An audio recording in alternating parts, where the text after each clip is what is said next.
Dr David Adler is the President of the Australian Jewish Association and former Deputy Secretary of the AMA. His presentation today is Establishing a Conservative Force. Please welcome Dr David Adler.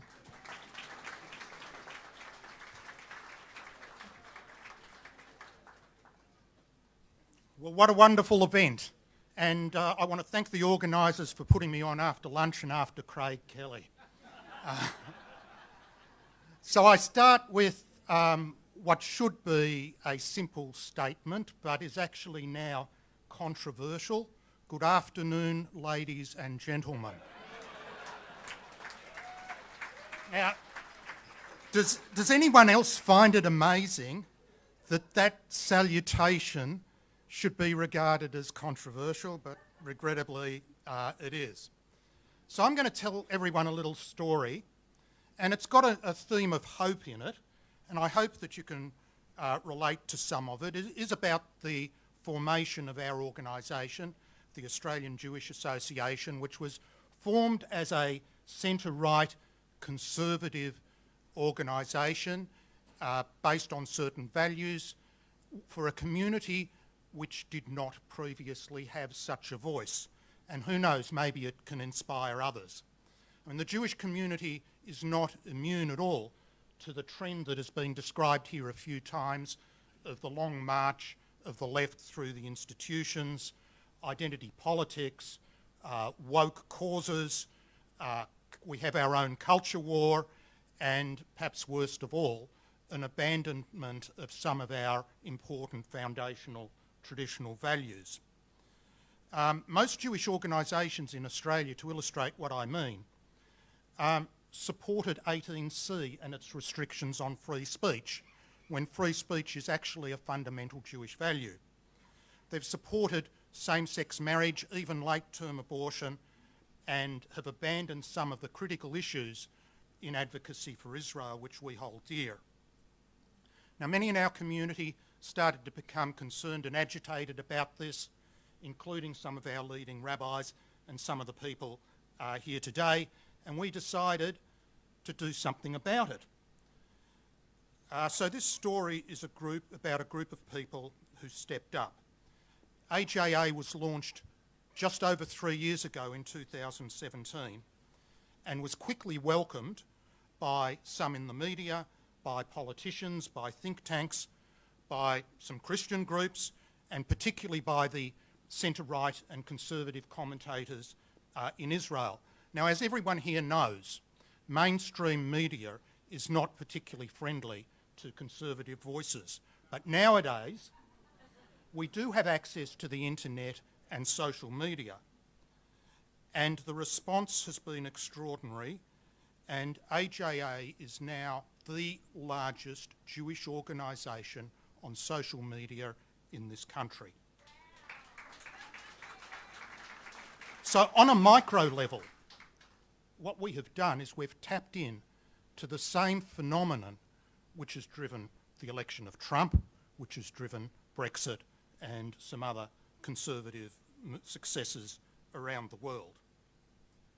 And we've also had a couple of notable policy wins, which I'll mention.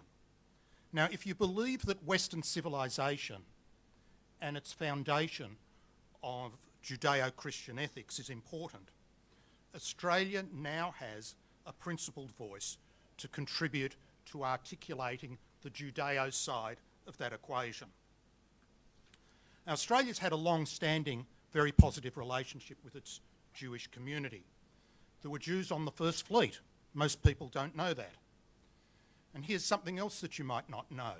If you regard our nation's highest legal office as the Chief Justice of the High Court, and in effect the practical head of state as the Governor-General, there are only 2 countries in the world where Jewish people have fulfilled both those offices.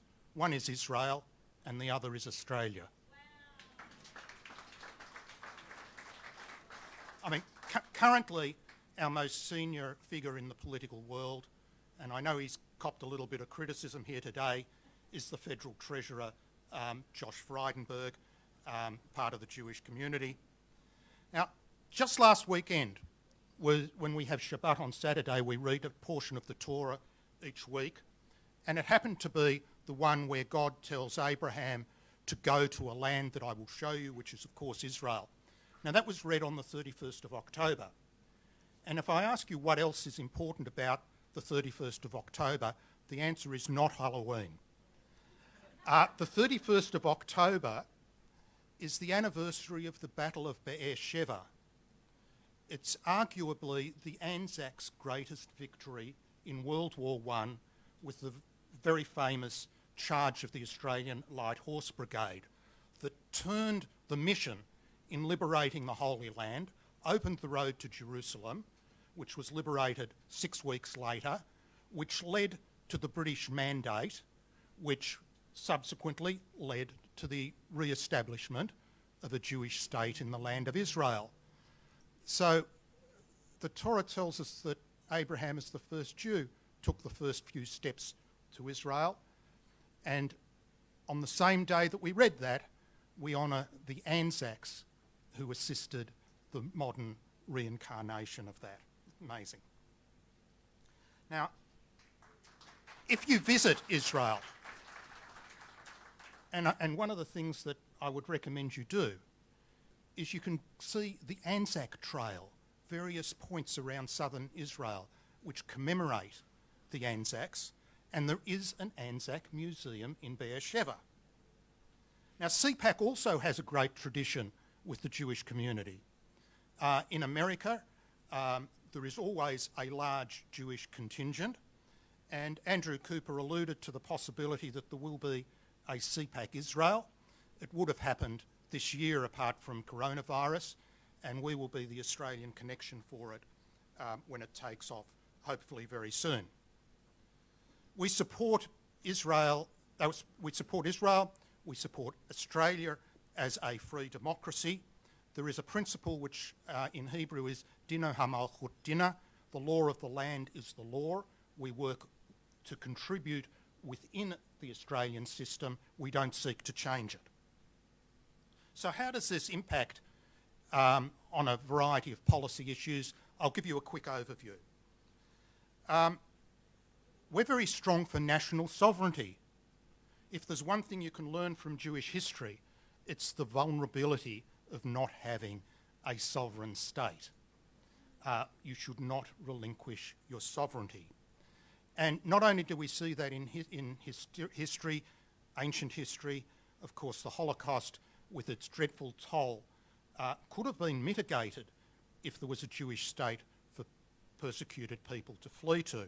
But even today, the third largest Jewish community in the world is in France, behind Israel and the United States. Number 3 is France. And France has a net emigration of Jews to Israel for the last few years, and to be blunt, as a result of Islamic-driven anti-Semitism and violence. So we have a dim view of globalism, and a particularly dim view of the United Nations and its agencies. So if you're a fan of the UN and its agencies, we're not with you. Now, I mentioned free speech. The Jewish community has centuries of accumulated wisdom. Some of it is documented in a huge work called the Talmud, and there are lots of arguments to and fro between the sages on subjects of all sorts, some of which you'd have difficulty discussing in Australia today. We were the only organisation that supported the repeal of 18C and then supported the deletion of the lower 2 thresholds of insult and offend.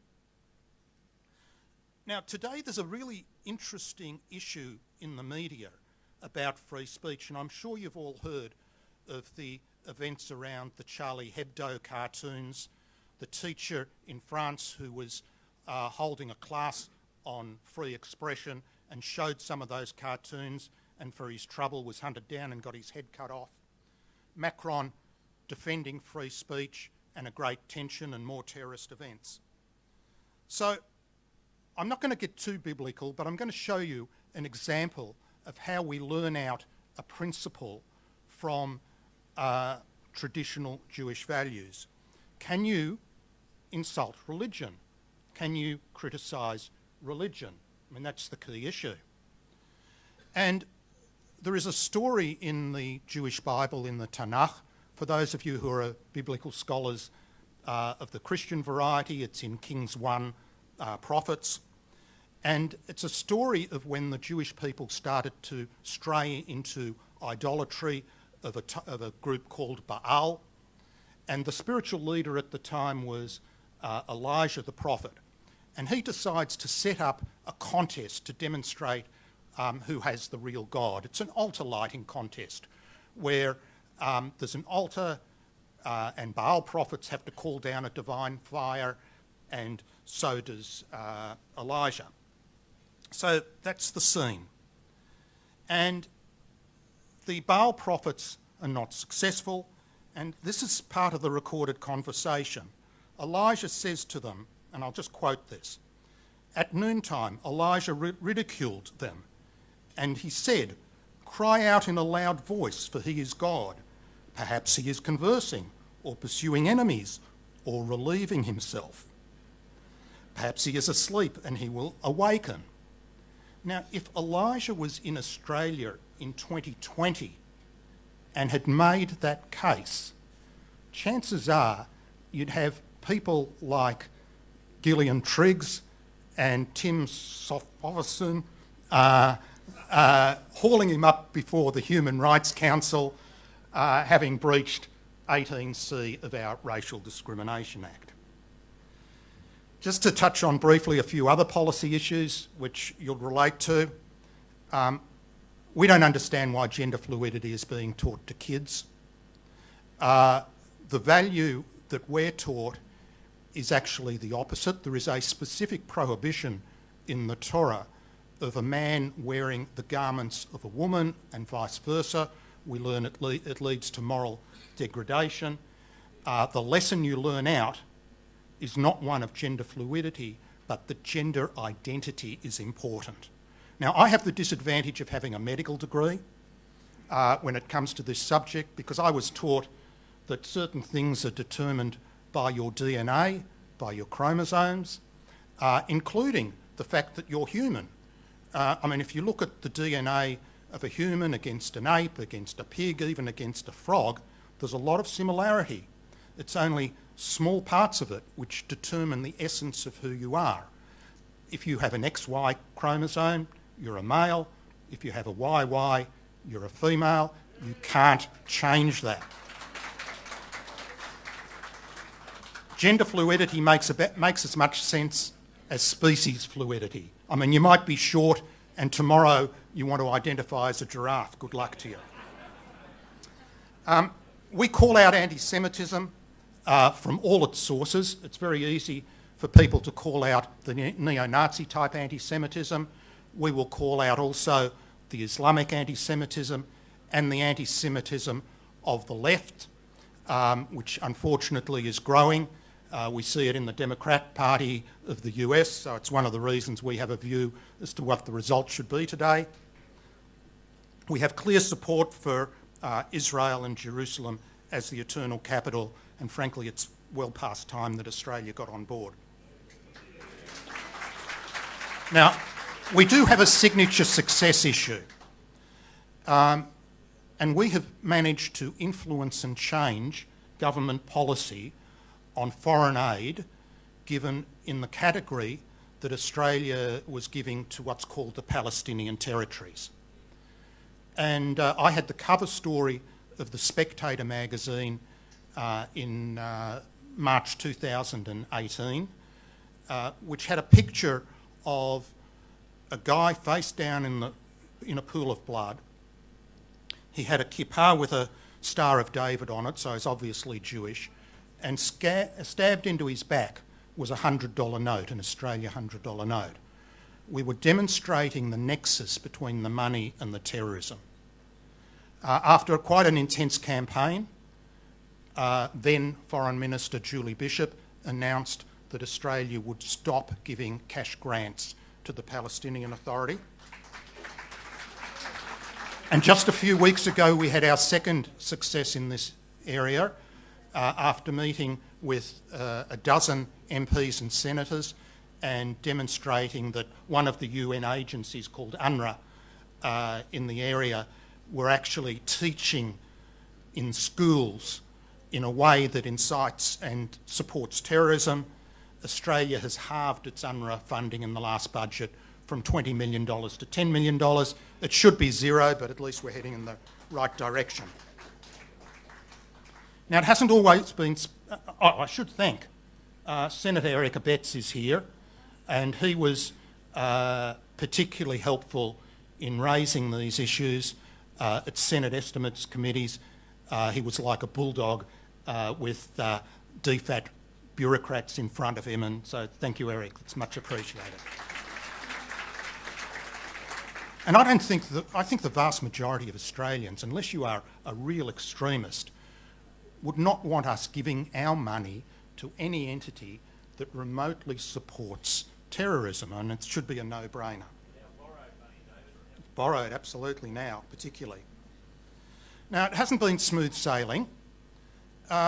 When we first established, we decided to hold some launch events in Melbourne and Sydney, and we decided to talk about a subject which hasn't been talked about much in Australia, although it's a huge problem around the world, in Europe and in the Middle East, and that is Islamic anti-Semitism. And wow, what a reaction. Out came the cancel culture. Out came people ringing up the venues saying, you can't talk about this, you can't be hosted. One of the strategies in Melbourne was for some leftist Jews, I regret to say, to tell an Islamic organisation what the subject was, so the institution where we had the booking would be threatened that if you host this, you increase your risk of terrorist attacks. That was Australia. But we got past it, we got other events, and have frankly done quite well. But there's been some interesting potholes. I think it was Senator Antic who mentioned big tech. We've had some interesting shadow bans, which I might show you at some other time on social media. And we've had fake news spread about us. Most recently, articles about my involvement here were subject to a smear in the Jewish media.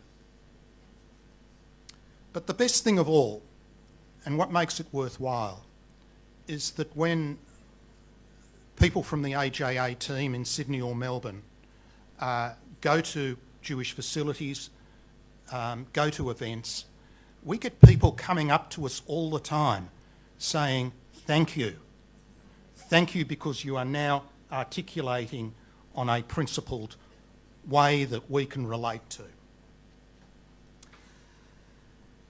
So maybe this is of some interest to other groups in Australia, and I don't mean religious groups. We have seen many of our representative organisations get taken over by leftist activists. As a former official of the AMA, I've seen it happen in the healthcare industry. The AMA is nothing like the organisation I worked for previously. It has become a leftist activist group, and its membership has dropped from roughly 70% when I was there to 25%. So doctors and healthcare professionals seem unrepresented. Academics and teachers, I can't believe all of them are into this leftist activist stuff. Business executives and company directors, I mean, come on. Embracing climate change, LGBTI agendas. I've got nothing wrong with people living their lives however they choose, but is this really what we want our flagship business organisations to be promoting? Anyway, as far as the Jewish community is concerned, I want everyone here to know that you have a reliable ally that will articulate conservative, principled values from our own perspective, from Torah-based values, and one that can be relied upon. Now, because what we're holding today is contemporary with the the US election, I should close with just a couple of comments. Now, I'm not a pollster. I'm not going to forecast the detailed result, leave that to others. But let me make it absolutely clear that President Trump's administration has been absolutely outstanding for Israel.